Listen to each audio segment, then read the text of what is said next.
Welcome to Tucker Carlson. Today we live in a moment in history where a lot of people genuinely and sincerely despise their own leaders. They don't trust them. They don't believe their leaders are acting on their behalf. They don't think their leaders are competent. They don't think their leaders are decent people.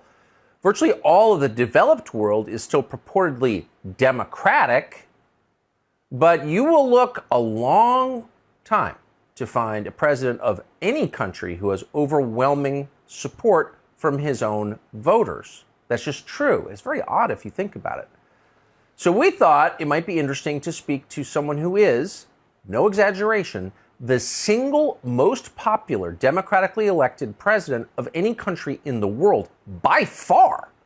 A man who enjoys support from his population measured outside sources in the high 80s to the 90%. That's how much support he has. Contrast that with our own president, whose support hovers in the mid-30s. But Nayib Bukele, the president of El Salvador, is overwhelmingly popular. Why is that exactly? Well, he's agreed to spend the next hour telling us, and we are honored to have him join us in studio. President Bukele, thank you very much for coming. Thank you, Tucker, for having me.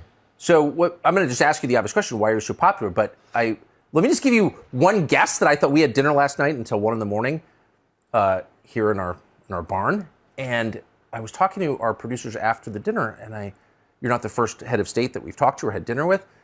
You talked less about yourself than any politician I think I've ever eaten with. So I don't know if that was a pose. You kept it going for like 5 hours, which was impressive. Maybe because you don't make it all about you. Maybe that's one of the reasons you're so popular.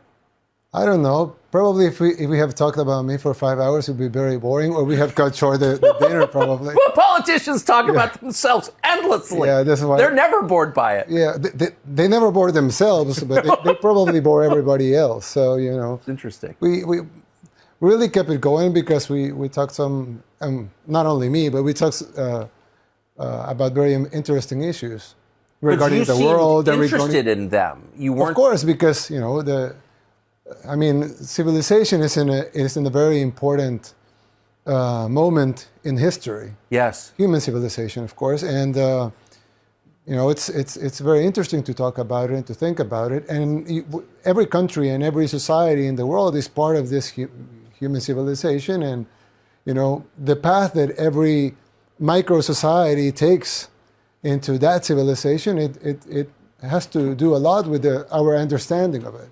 So I think it's important to talk about it and discuss it and to understand it a little, more so than talking about, you know, politics or... Yeah, you didn't even, for a political leader, you didn't even mention politics, which I thought was very, very interesting and said something very good about you. But I'm going to assume that you're so popular because you've improved your country. Yes. That's why leaders are popular. I mean, that's the main thing a politician should do. Yes. It's work, right? Yeah, of course. And I've been to El Salvador 3 times in my life, twice while you were president, and I've seen that you have improved it. And we did a whole documentary on how you reduced the crime rate in El Salvador from the highest murder rate in the world, pretty much, to one of the lowest. But I wonder, just big picture for a second, how do you, as the head of state, measure the health of a country? Well, I would think there's indicators that will measure the health of a country. The World Bank and IMF and the UN and international organizations will measure the health of a country based on, you know, GDP or economic output, or they will use this types of measurements that are, you know, they're totally fake because they don't really measure if a country is doing good or is doing bad. Yes. They're fake. Yeah, they're fake. Yeah. How is GDP fake? Oh well, if we're two guys here, and I say, "Hey, Tucker, I'll pay you $1,000 if you drink this glass of water," right? And you say, "Okay, sure," and you drink it. I pay you $1,000, and then you say, "Hey, I'll pay you $1,000 if you drink my glass of water." So I drink your glass of water, and you pay me $1,000.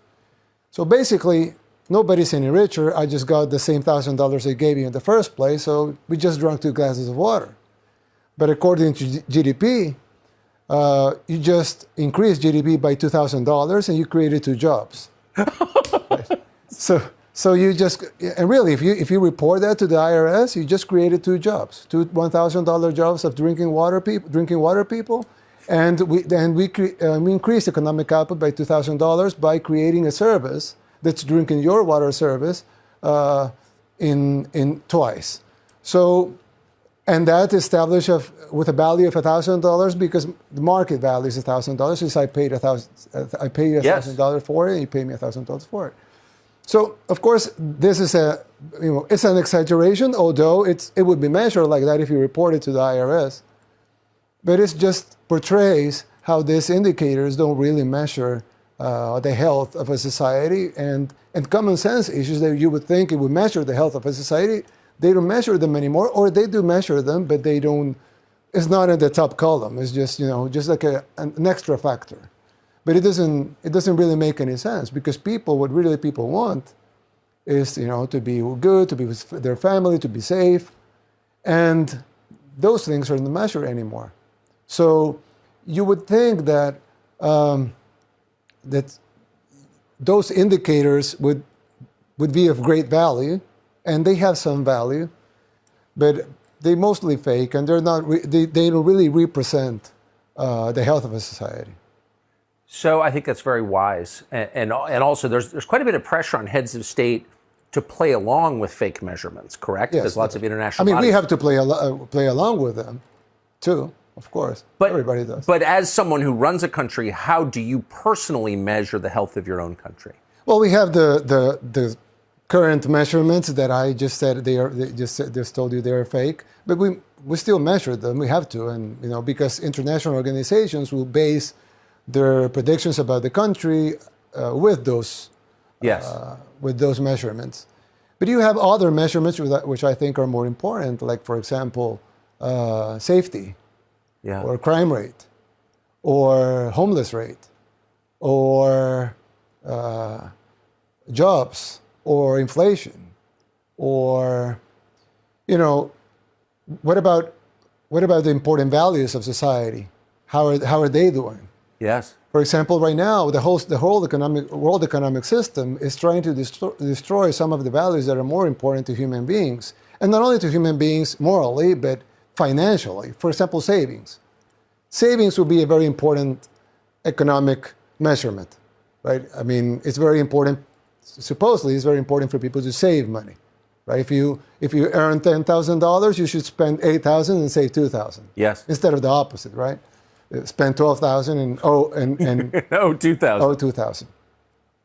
But right now, the concept of savings has been destroyed, because it doesn't make any sense to save money anymore.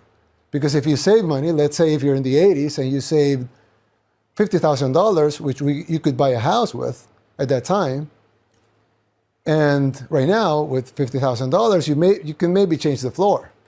Yeah. So if you saved $50,000, then you have been robbed of 90% of your money now, because you could probably buy a house in the 80s that was maybe worth $600,000, $700,000 right now. So you were robbed of your money, and by the system, with devaluation, with inflation, yes, with printing more money, with no, they say the Federal Reserve is nothing federal and has no reserves, right? So they do print more money, and they rob you from your wealth and from your savings, and that's immoral. But it's not only immoral, but it also destroys some basic economic principles, like, for example, saving, or your pension. I would guess you're very fluent in the American dream. Yes. You work hard. You can buy a home, send your kids to college, and have a good retirement. But now, if you save for retirement and you saved all your life, maybe for 40 years working, now you come into age and say, well, now my savings are not enough to sustain me, and that's because you were robbed. So, and you were legally robbed. So then those types of measurements, which are not only not measured anymore, but are also being destroyed, the fundamentals of them. So it's hard to to try to fix a society where the system itself is trying to destroy the basic fundamentals that make a society successful. And you would guess what's the purpose on it. I really don't know, but I don't have any proof of their intent, but I mean, it's very clear, and there's proof of what they are doing. So, obviously, you're opposed to crime. Yes. You've been very tough on it. You lowered the crime rates in El Salvador. So no one's excusing crime. On the other hand, if I walk into a liquor store or a bodega and hold it up with a gun and steal $3,000, I go to jail, and I should. Yeah.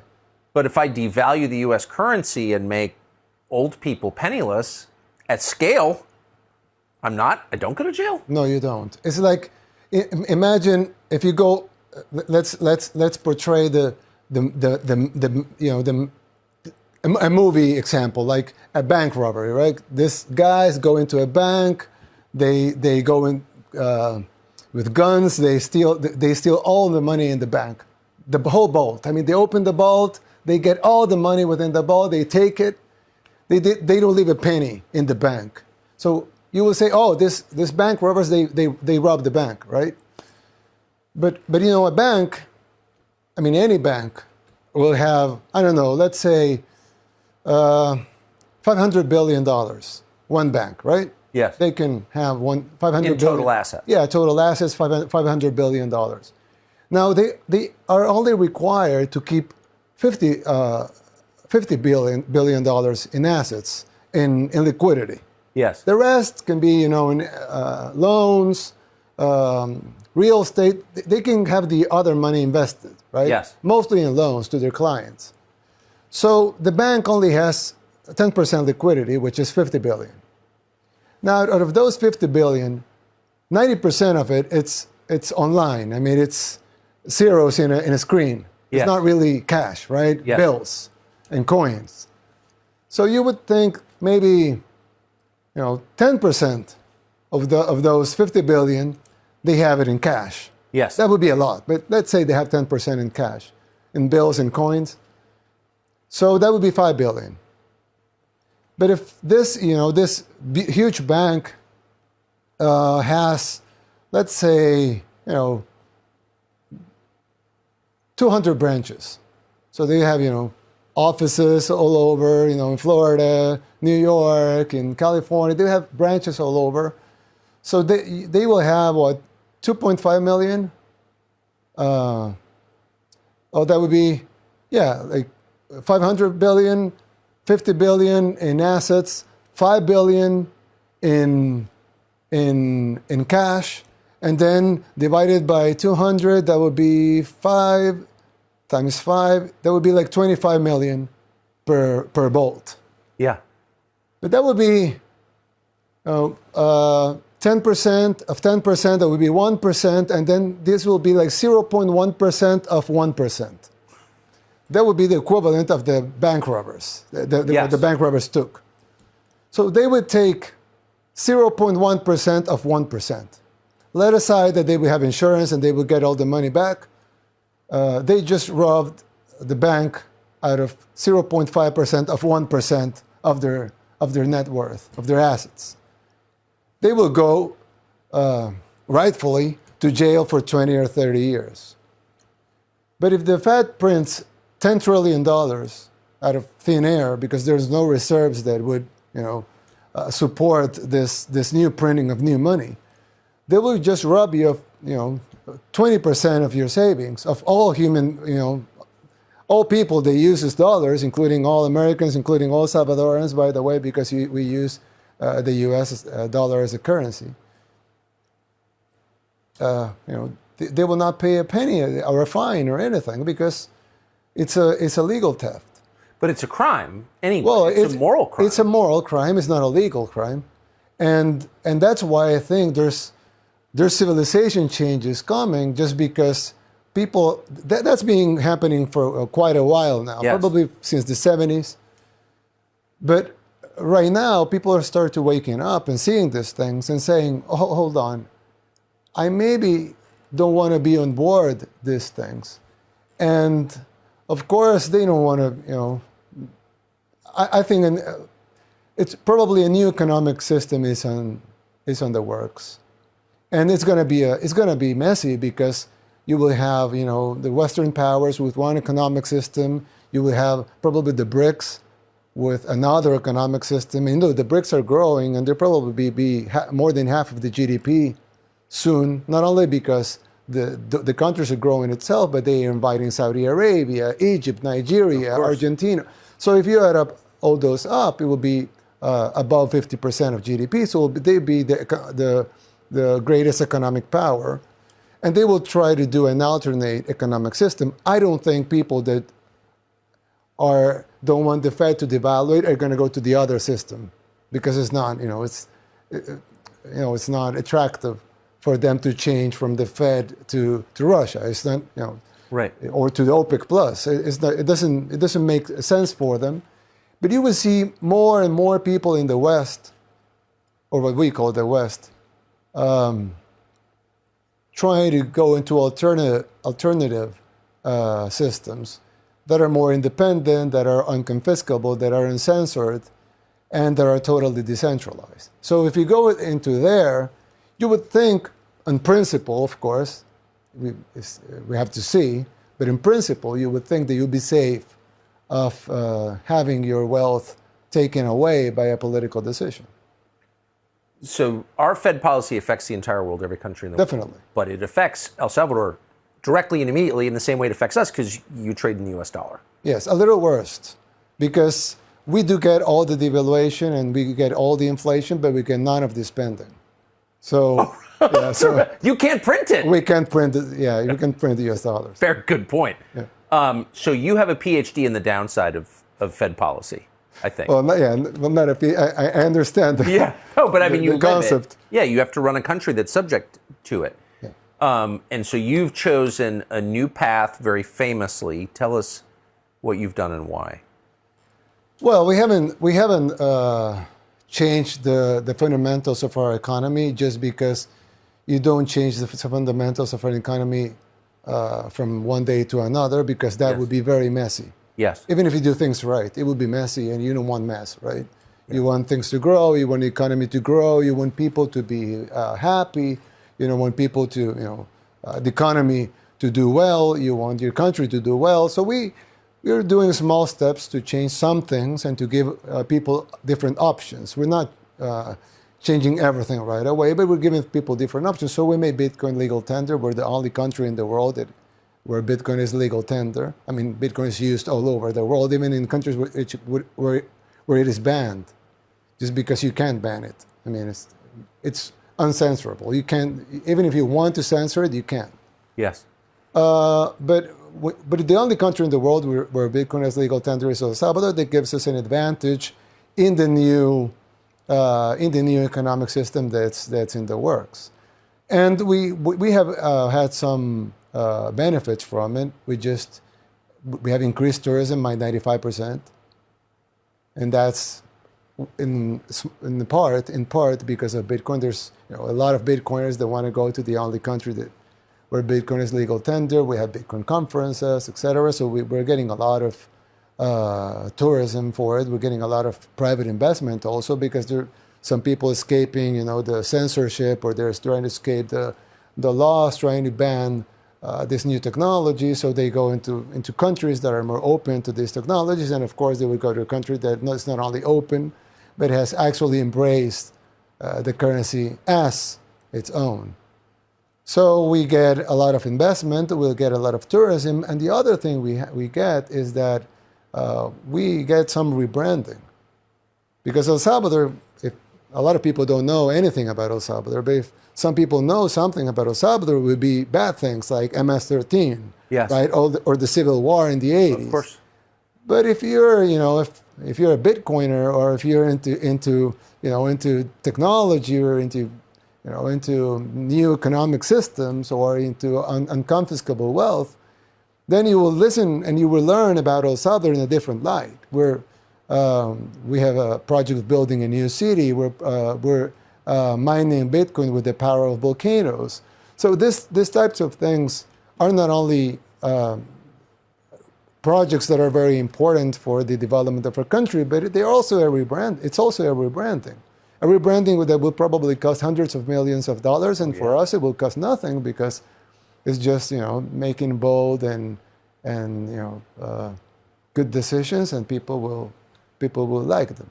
So people will like them, but then our current economic system has a lot of stakeholders. Oh, they hate it. Yeah. They hate it. Who hates it? Well, the IMF, the World Bank, the Fed, and some of most of the, if not all of the economic publications, you name it, Bloomberg, CNBC, Financial Times, Forbes, we have got a lot of bad press and fake news and FUD, like FUD, like Bitcoiners call it, from this. Financial publications, they will print lies. But there's something special about lies is that they don't last they don't last long. So when people realize that these things don't make any sense, or they see from themselves the difference, like you, for example, you have gone 3 times to El Salvador in different in different times, and so they see things into a different light, and they see reality. So reality always imposes itself over lies, just because it's real. So it's easier to uphold it, or it's easier to show it or to demonstrate it's true. So we're taking some heat, but if you look a little back, they didn't care about us before. So right now, yes, we do have bad publications in Forbes and Financial Times, but they weren't writing about El Salvador before. It's not like we lose anything.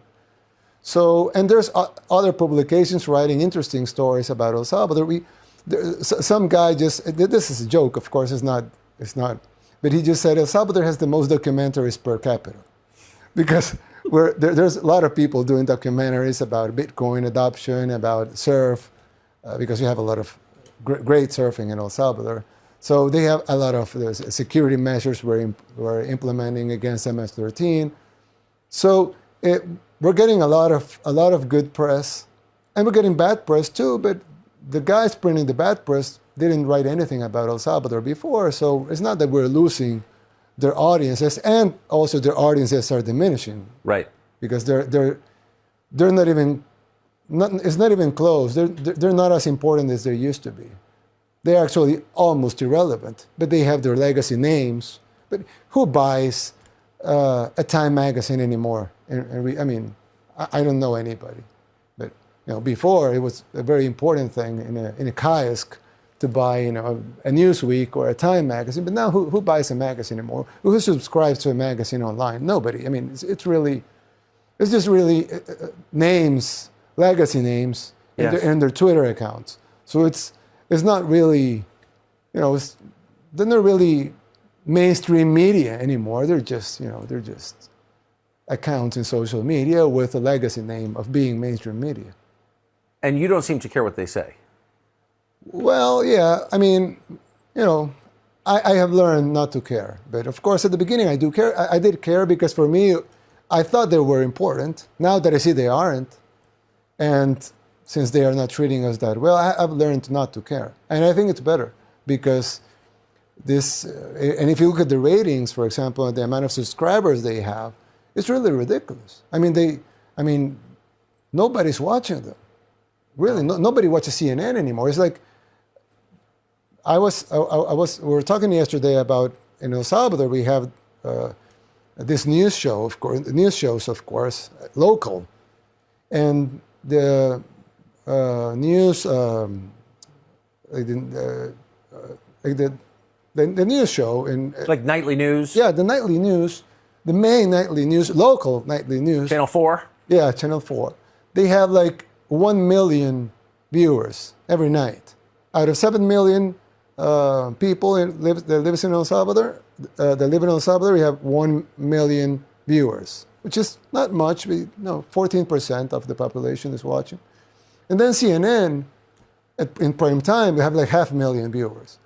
So Channel 4 back in El Salvador has twice the ratings of CNN in the whole United States with 300 million people. So, Who cares? It doesn't make any sense for them to be airing their shows anymore. I mean, it's Why do you think they do? well, because they're still sponsors that think that people are watching. It's like, I don't know, probably senior citizen products that they think that the people in charge of their marketing, they think that people still watch CNN because they watched CNN before, and probably they're not even watching CNN anymore. So, I mean, they're just airing this thing, and they will come up to senses and say, okay, let's stop airing this.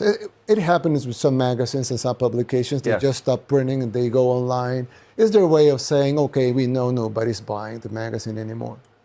So it will happen. So CNN will become a Twitter account. Yeah, of course. Yeah, it will probably become a online broadcasting before, but we know it failed with CNN Plus, so it will it'll become a Twitter account. Yeah. So one thing we were talking about yesterday that I didn't fully understand. You have said, as someone who lives outside the United States and been to a lot of places, that the tone and worldview, the perspective of American media, is basically the same as the perspective of the Salvadoran media, as the Dutch media. It's like all media seem to have the same worldview. Yes, because it's a franchise.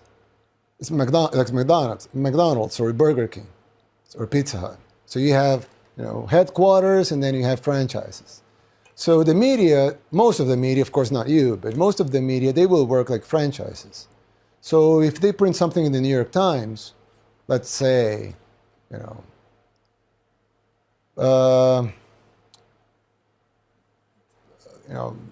something about the war in Ukraine. So they will print something in the New York Times, but it's the same thing you'll find in Mexico. It's the same thing you'll read in Brazil. It's the same thing you'll read in Argentina. It's the same thing you'll read in Africa, in any country in Africa, in Europe, and it's the same thing. It's the same articles with some twitches, some different wording, different language, of course. But it's at the end, it's the same line, the same narrative, the same propaganda, because they are franchises. So they will work as franchises. They will be real independent media, like you, for example. But most of them, they're not independent. They just, they have to be and respect the narrative, or they will be ousted from the group, and that's death for them, because they survive because they're in this worldwide franchise of the mainstream media, if we want to call it mainstream media. So that suggests that like economic measurements, it's all kind of fake. Well, most publications will always be propaganda. That's what always happens. Not now. Since the beginning of media, yes. The concept of media, it's propaganda. That's the concept of it. Of course, like everything, you would have exceptions, but that's the concept. It's like, the concept of pharmaceuticals is that you're sick, so they can cure you of your disease, right? If everybody is healthy, then there's no business in having a pharmaceutical company, right? Yeah. You need people to be sick. Yes. Right? That's the concept. Now, of course, there will be good pharmaceutical companies and good pharmacists. Of course, there's good people everywhere, there's bad people everywhere. But the whole concept, the notion of having, it's like, if you sell weapons, you need wars, right? Why would you sell tanks and missiles if you don't have wars where you can use tanks, right? You Right. cannot use tanks to go and hunt deer, right? You have to use tanks to go to war. So you need wars so you can sell tanks. And so the concept of it is like that. So the concept of media is propaganda. That's the whole concept, to try to control the minds of most of the population with the narrative, with the official narrative. That's why you would see most of the media always goes with the same narrative and will try to outcast anybody that doesn't have the same narrative. Like they try to outcast you because you have the same narrative as, That's true. As the mainstream media has. That's why they hate you, because you have a lot of audience and you shouldn't. People are watching you, but you shouldn't. They shouldn't be watching you. They should be watching the mainstream media propaganda. That's the concept. Yes. So it has been like that since the beginning. But the difference today is that people are more interested in what's really happening. And we have social media now. So once you have something that's portrayed wrongfully into in the BBC, for example, before people watching the BBC, they just watch it. But now they will tape it with their phones, they will upload it to social media and say, look at this is fake. And people will it will become viral. And even if so social media starts to take down the videos and try to ban what the videos say, because it's an infringement of their policy or whatever. They try to control. Still, they try to control it, but it's very hard because people are hyper-connected, and that has bad things, of course, but it has a good thing. And the good thing is that it's very hard to sell lies to an entire population that is so interconnected that they will spot lies right away. It's like if you say, oh, there's a protest in right now in, I don't know, Nigeria. And people in Nigeria will say, no, I'm here and there's no protest here. It's very hard. Before it wouldn't be like that. No, how would you know? Yeah. People would just eat the propaganda. Now people will question the propaganda. They will ask if this is true, whether this is true or false. They will contrast it with other information.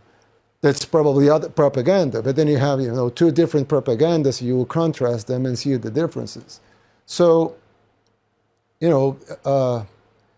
that's part of the demise of mainstream media, is that not only technology has been giving people with millions of other options, but also people are saying, why would I pay for a content that is not worthy of my buck?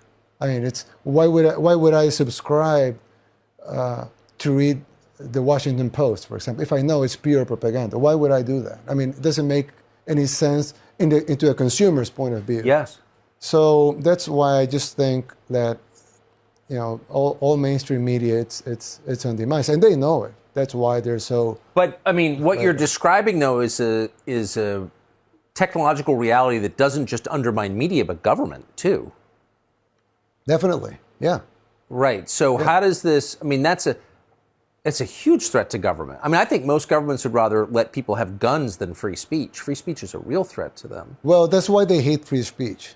Yes. One of the things that is, one of the things that gets in the way of their plans and their, what they want to do with the world and with the U.S. in particular, is the U.S. Constitution. The U.S. Constitution is very well written, and you would think these guys that wrote it, they were very, very smart and forward-thinking. Yes. And when I say forward-thinking, it's not like we are talking about 5 years from now. Yeah. They were talking about 200 years, 250 years from when they wrote it. I mean, they're probably more than geniuses. And I'm talking. Yes. And the concept of strict free speech, even though, of course, the definition of free speech is that a lot of that speech you're not going to like it. That's the whole definition of it, right? Right. But the problem is that now with social media and with hyperconnectivity and everybody having a voice, now they want to ban free speech because now they can't control the narrative like they did before. So now they want to ban free speech, and you have world leaders come up to stage in the UN or everywhere, and they would say, oh, to protect free speech, we must censor some free speech so we can protect the rest of the free speech. Yeah, I'm not making this up. I'm summarizing what they said. So you would think these Western leaders of democracies, they would be promoting free speech like they did 50 years ago, but they're not promoting it anymore. And you would have people, you would have presidents being banned from social media right here in the United States. I know. While they are sitting presidents. I mean, just imagine the concept of banning, even if you don't like what he's saying, that's the whole point. Doesn't matter, right? Doesn't matter. In fact, it matters. You must, the true test, if it's you will allow the free speech of someone you don't like, saying something you don't like. That's the whole, that's the proof, right? So, but just thinking of the concept of banning the free speech of a president, of a sitting president of the most powerful country in the world, shows you that the real powers now are way above the U.S. government power. Yes. So the guy, he's not in charge anymore, but the guy that was in charge of the U.S. government wasn't able to speak because he was banned from all platforms and social media platforms, of course. And that happens while he was a sitting president. So that will tell you about how scared they are about free speech. They hate it. They hate free speech. They hate the Second Amendment, for example, because how can you control so heavily armed population, right? So I mean, the Constitution, it's the U.S. Constitution. It's between them and their plans, but they are acquiring a lot of power that it's supranational. So the U.S. Constitution, it's a national thing. So since their powers are supranational, let's say Facebook or Instagram or TikTok, their powers are supranational. They don't have to abide by the U.S. Constitution. They do whatever they want. So these are not the owners of the world. These are just operators of some businesses. So this will give you like a hint of the size of the power that it's behind the things that you're seeing happening here in the U.S. or all over the world, things that don't make any sense for citizens, for families, for the country, for the well-being of human beings, for liberty, but for democracy, for free speech, for your real and basic human rights. But it makes a lot of sense for them. So it sounds like if the leaders of individual countries are making decisions that are not in the interest of those countries, they hurt the countries they lead, that maybe their greater interest is in something beyond their countries. Yes, definitely. Definitely, yeah. I don't see another rational explanation for that. Yeah, it's the only rational explanation. And that's why I tweeted one time that the USA is too powerful to be destroyed from the outside. Actually, geographically, nobody can invade the U.S., the United States. Nobody. I mean, even if huge armies will collude and want to attack the U.S., it's impossible. I mean, you have to cross all the ocean, all the Pacific Ocean and all the Atlantic Ocean just to get to the shore. I mean, it's impossible, right? And the U.S. has military bases, so it's impossible. So the only way the U.S. can fail, and this is not my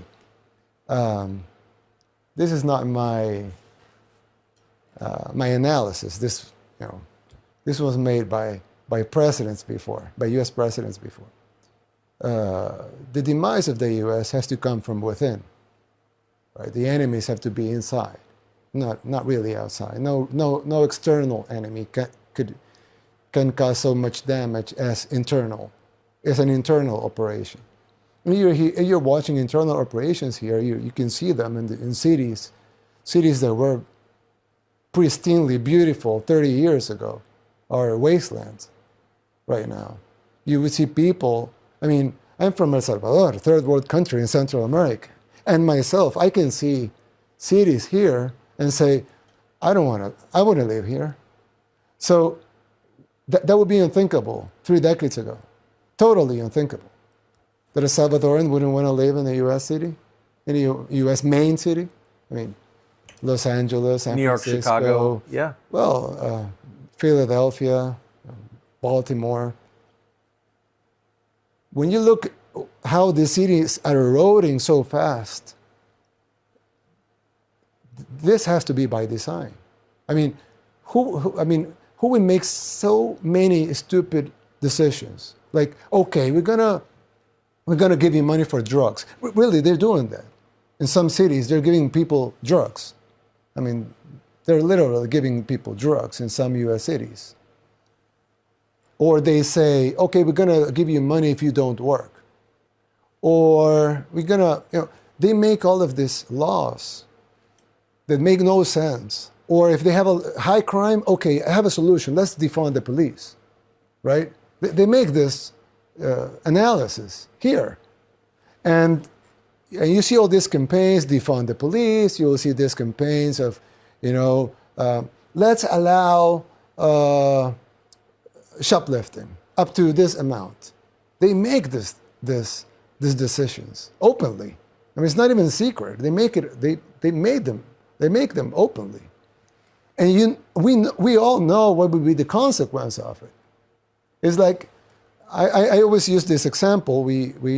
I know the U.S. Grows a lot of corn, but in El Salvador we do grow some corn and we also grow beans. So I always make the example that you can either plant corn or you can plant beans. It's fine, but you cannot plant corn and expect beans to show up, or you cannot plant beans and expect corn to show up. So if you plant a defunding of the police, allow for shoplifting, give drugs to drug addicts, give money for people to stop work, what would be the consequence of it? You will destroy the society, you will destroy the city, you will destroy the economy.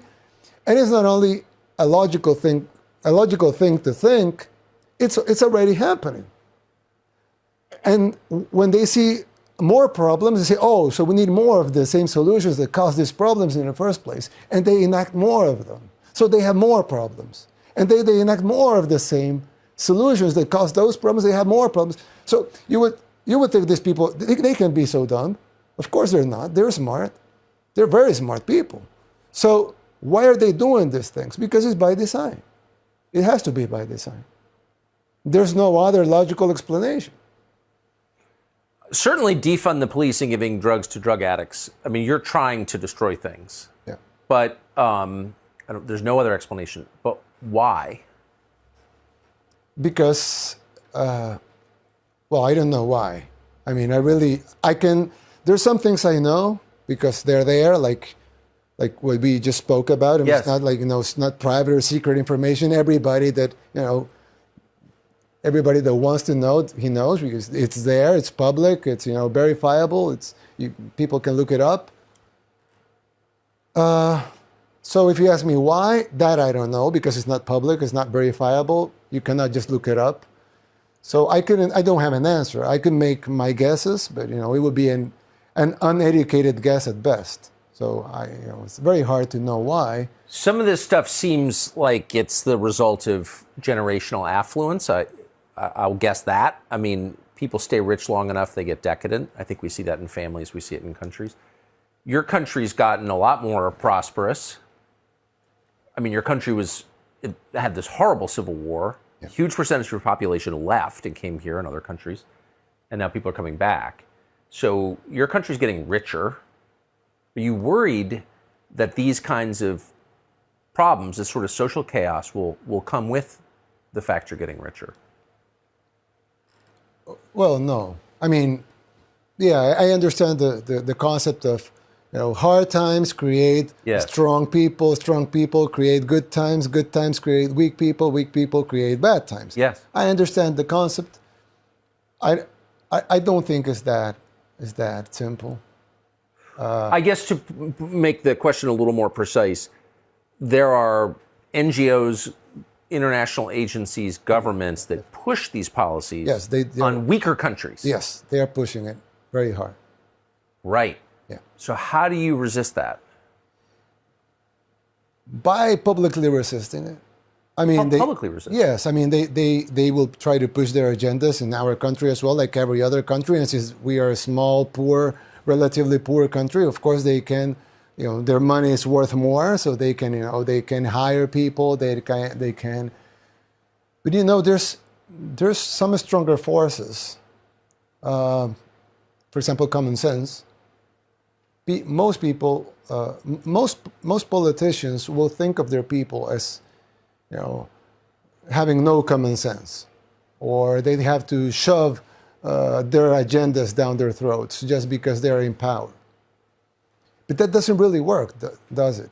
Because like you said at the beginning, there's almost no world leader that has the approval of his people. No. So it's not really working. But if you understand that your citizens, they have common sense, they're smart, they want smart, common sense, real solutions for their real problems, and not some agenda that they don't care about, or actually they don't want that agenda within, close to their lives. So when you go out and say, okay, we're not going to push this agenda because it's not in the benefit of our people, we're going to do this and we're going to do that because that is in the benefit of people. Do you agree? Yes, we agree. Okay, then we're going to do that. Some people would say, oh, but that's, you're standing against the NGOs and the international organizations. That's so brave. But I don't think it's brave. I just think it's common sense and understanding your people have common sense, and they want their leaders to have common sense, so they will support you standing up against those things and actually doing the things that they want you to do and not the things that the NGOs want you to do because they don't want them. So I really think it's not that hard. If a leader really, or a politician, or a person in any position of government really wants to do the best for his people, he can do it. And you can find, I will not do examples because I don't want to meddle in U.S. politics, but there are examples in U.S. politics of people that want to do, they seem like they genuinely want to do the best for their people, and they're very well supported by their population, by their constituents. So you didn't start life in politics. No. I don't think your family's political. You're from a business family. You were in business. You did a bunch of different things in business. And then you got elected mayor, I think, of your hometown? Yeah, of not my hometown, but the town I live. The town that you live? Yeah, I live in a small city in the outskirts of the capital. Yeah. It's called Nuevo Cuscatlán. I was mayor there first. And then you're mayor of the capital city. Then I ran for mayor of the capital. And then I was ousted by my party, which was one of the two main parties. We had a bipartisanship like in the States. Yes. We had a bipartisanship over there. I was ousted. I was kicked out from my party. And for criticizing its leaders. Yes, definitely. And we made a movement out of common folks. We got the signatures. We made a new party. We won the presidency in 2019 with 53% of the vote, which was considered, for us, it was a wow, because we just destroyed bipartisanship in the two-party system in El Salvador with a 53% of the vote. But now, when you look back, actually 53% was only half the people. So yeah, we had enough support at the time. We thought it was a lot, but now we see it was only half. But we've been working ever since, and I know people seem to like what we're doing. Well, yeah, you're the most popular elected leader in the world by far. You've had credible approval surveys putting you over 90%, which really only exists when you hold guns to people's heads. And you're not. So it's an amazing thing. What's surprised you about politics now that you're running a country? What were you shocked to learn? The scale of corruption. Yeah. I would when I was a kid, I would watch politics in my country, of course, in other countries, in the U.S., in the world, and I always thought that Latin America, everybody knows Latin American countries are filled with corruption. It's like very corrupt.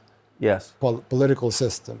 It has and not only Latin America. We saw the president of Afghanistan fleeing his country with a plane with $100 million in cash or something like that. They had trouble getting off the tarmac. Yeah, because he was carrying gold. He was carrying gold and diamonds. Yeah. So this politics in the third world, they're very corrupt. Everybody knows that. Latin America, Africa, some Asian countries, they're very, very corrupt. But I thought that, the first world, or, the developed world, they didn't have corruption within their political system just because you have checks and balances. Yes. You will have, investigative agencies that will go after. I mean, if a president flies in his plane with $100 million in cash, you won't see that in the States. No U.S. president has ever flown in a plane with $100 million in cash. I would bet. I mean, I don't know, but I would bet no U.S. president has. I would bet that too. Yeah.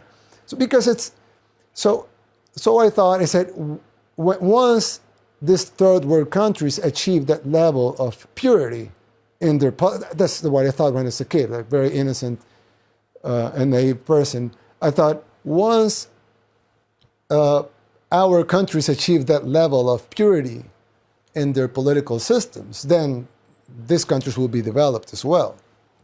But what I really found out is that the more money a country has, the more corrupt it is.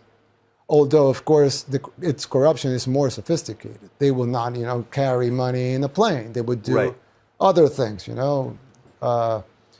book deals, speeches, art. Yes, they will. Yeah, they will sell paintings, or so it's more sophisticated, but it's higher. It's hundreds of millions of dollars in these things. Probably billions, of course, billions of dollars in these things. So you would see that weapon deals, pharmaceutical deals. I mean, you would think this billion, not $1 billion, but this $1 billion contracts, right, for weapons, for pharmaceuticals, for mainstream media, for you name it, right? For everything, for nation building, for a lot of things, even mercenaries. I mean, this huge industries. They have two sides. There's the people in the private sector, and there's people in the in government.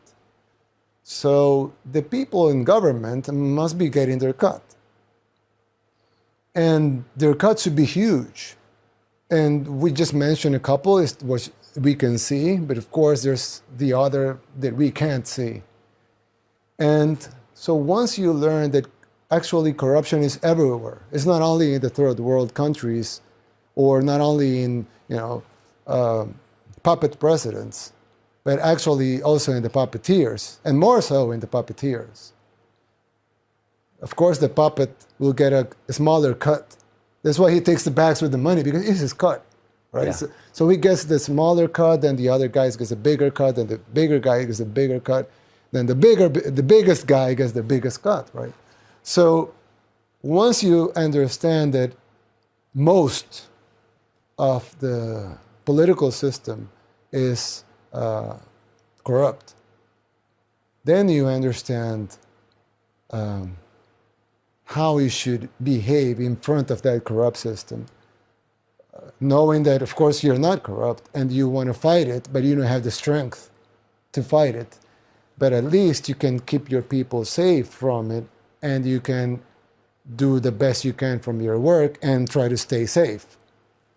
I think that's enough in Can you stay? I mean, I wonder about that. I mean, I agree with everything you just said, and I grew up thinking that problems like corruption or political assassination, these were all features of Mexico. Yeah. Right. I don't think that anymore. But the fact remains, you are out of step, not on the small things, on the big things, like monetary policy, what our economy should look like, and what democracy is. You're out of step with, some of the biggest players in the West. So does that make you concerned at all? Yes, it does. But, I